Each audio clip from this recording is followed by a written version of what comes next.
Welcome to Taiwan Talk. I'm Sheree Felice, and this week I am joined by Alex Gladstein, the Chief Strategy Officer of the Human Rights Foundation. Listen in as we discuss the Oslo Freedom Forum and Taiwan as a democratic haven in Asia.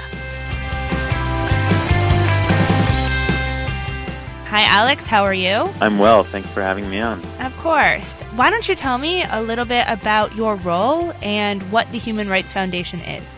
Sure. Well, the Human Rights Foundation is a nonprofit advocacy organization that works to promote individual rights and civil liberties in authoritarian societies. So we focus on more than 90 countries around the world which are ruled by dictatorships or by military government or by, any sort of regime that doesn't acknowledge free speech and the right to assemble freely and free and fair elections and separation of powers, rule of law, press freedom, etc. So the Human Rights Foundation has a specialization in terms of focusing on trying to help people who live under authoritarianism. And my role is to help grow the organization and help build new partnerships as the Chief Strategy Officer. I heard that the first Oslo Freedom Forum was in Taiwan last year.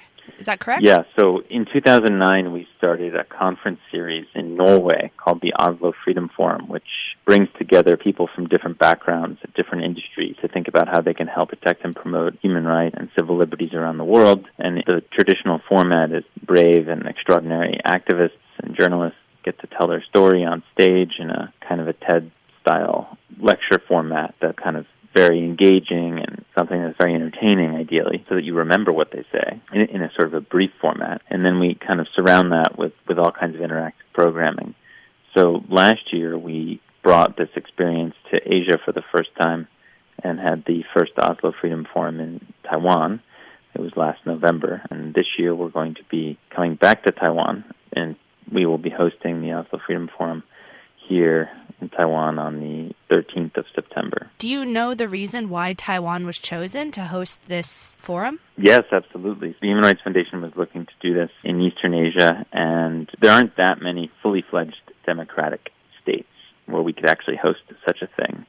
The two countries we were looking most closely at were South Korea and Taiwan. And at the end of the day, the current administration in South Korea is just not very friendly towards this sort of thing. They're very much prioritizing the talks with the dictatorship in North Korea over human rights, unfortunately. So they're not very supportive of this sort of thing. Meanwhile, we found a pretty incredible reaction and interest in Taiwan from civil society, from people all across different industries, and of course even the government. So what you're saying is if the regime doesn't change in South Korea anytime soon, every new forum will be held in Taiwan every year? Well, at this point, we'd like to make the Taiwan event an annual event for East Asia. Yeah, we have no intention of moving it at the moment. Tell me, are there any serious human rights violations that are happening in Taiwan currently? All governments commit human rights violations. Right. Even Norway.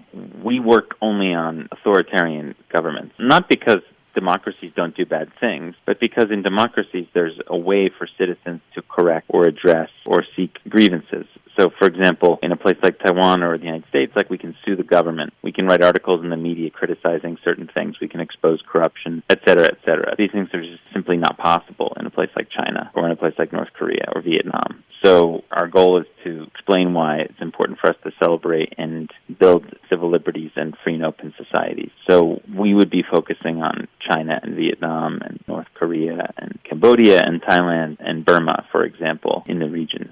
Does China's thought that Taiwan is a part of China affect your foundation's view on Taiwan's democracy? We view Taiwan as a sovereign nation, as a democratic system, and our goal is to help support what the Taiwanese people have built in Taiwan in terms of a free and open society. We think that Taiwan has a lot to offer the world in terms of lessons on how a country can go from dictatorship to democracy. Okay, so you said this year's Oslo Freedom Forum is going to be held September 13th. Tell me, what is going to go on at this year's forum? Sure. We'll be hosting it at the Creative Park, and the day will begin with registration and networking. I mean, people will be coming in the morning, meeting each other. We're going to be featuring an expo of sorts where attendees will be able to look at different projects in the human rights space and learn from some of the civil society organizations in Taiwan that are keeping the government and society honest. And we'll begin at around 10 o'clock with the theater program. So this will be like TED-style talks and musical performances performances and maybe some fireside chats as well. So the day is mainly based on these short, very powerful presentations. And the sessions are built to be about an hour in length. So you'll go in for a session, you'll come out, you'll have like a networking break, you'll go back in again, and then we'll have a lunch break where you'll get to break out into smaller groups and have different conversations on different topics. And then we'll have a final session in the afternoon before breaking.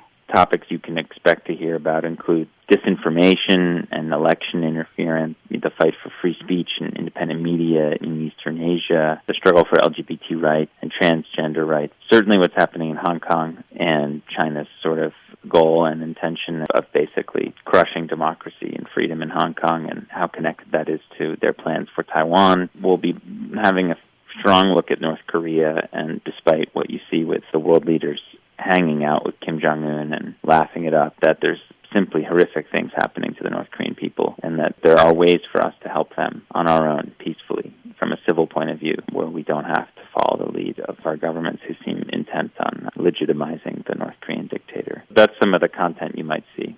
We'll also have some technology content with regard to both what the Chinese government is doing to its citizenry with advanced surveillance technology as well as payments technology, and then kind of ways that people are fighting back. Can anybody attend this forum? Yeah, we have our own list of people that we approach and invite, but we've made the step this year of making the registration public, so it's on Eventbrite.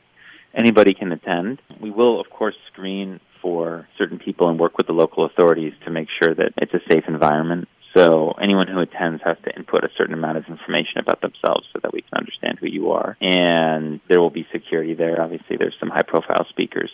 But in general, we want to create an open and tolerant environment is the goal. What would you say to the average person who asks, how can I make a difference with human rights, or how can I help your foundation? What would you advise them to do? Well, I think the first step is to come to this event on September 13th. The reason we started this conference series is to help the average person understand. When I say the average person, I mean someone who's not a human rights expert or someone who doesn't view themselves as a human rights expert. So how can you, as perhaps a doctor or a student or an artist or an entrepreneur or a corporate leader, how can you make a difference in the struggle for human rights?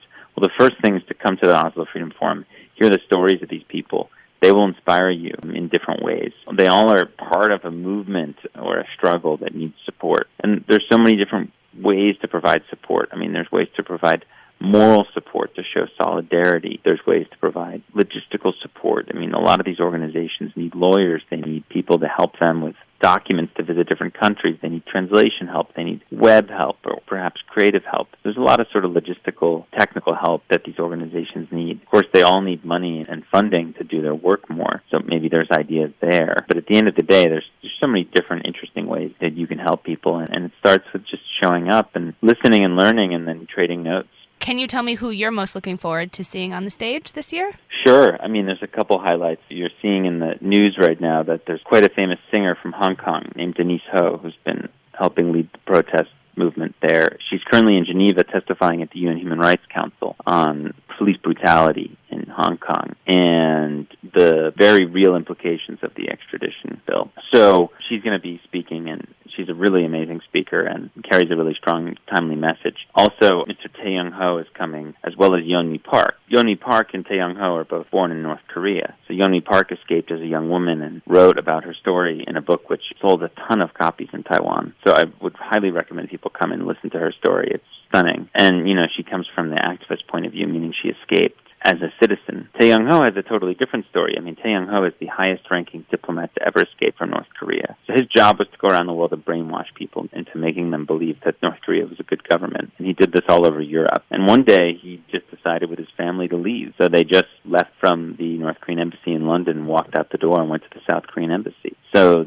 this is the kind of content that you're going to get at this conference. It's totally unusual, highly inspiring, very provocative, And if someone was interested in attending or finding out more information, where would you direct them towards? Go to oslofreedomforum.com, or they can email me, Alex, A-L-E-X, at hrf.org. We've intentionally made, especially for students and nonprofit folks, the ticket price extremely low. It's basically the price of a beer. So we hope a lot of people can come. Oh. And for working professionals, it's not that much more expensive either. Okay. We also are offering a more VIP level ticket for people that want to come hang out with the speakers separately. But we're trying to make the barrier for entry very low here. Okay. So when you say a price of a beer, what do you mean? Can you talk in NT? It's like $9. Okay. So I guess that's $300? Yes, it's something like 300, and I think it's 600 for the standard ticket, and then something like a couple thousand for the VIP one. Oh, okay. So we're talking pretty reasonable rates here. And it's a very unique, exciting day. I mean, it can really change your life. You can meet some incredible people. I mean, it's not just about the speakers, it's about who comes, right? So there's a lot of philanthropists and technologists and journalists who come. So for media, if media want to attend, we have a separate process for that where we have a limited number of media badges. Well, good to know. Thank you so much, Alex, for talking with me. My pleasure. Thanks for tracking me down, and I hope to see you and some of your audience members at the Oslo Freedom Forum in Taiwan on September 13th. Okay. Bye-bye. All right. Take care. That's it for this week's episode of Taiwan Talk. I'd like to thank Alex again for joining me. If you'd like to hear more, head to www.icrt.com.tw. And don't forget to tune in next week for an all-new episode. As always, remember to take care of yourselves. I'm Sheree Felice.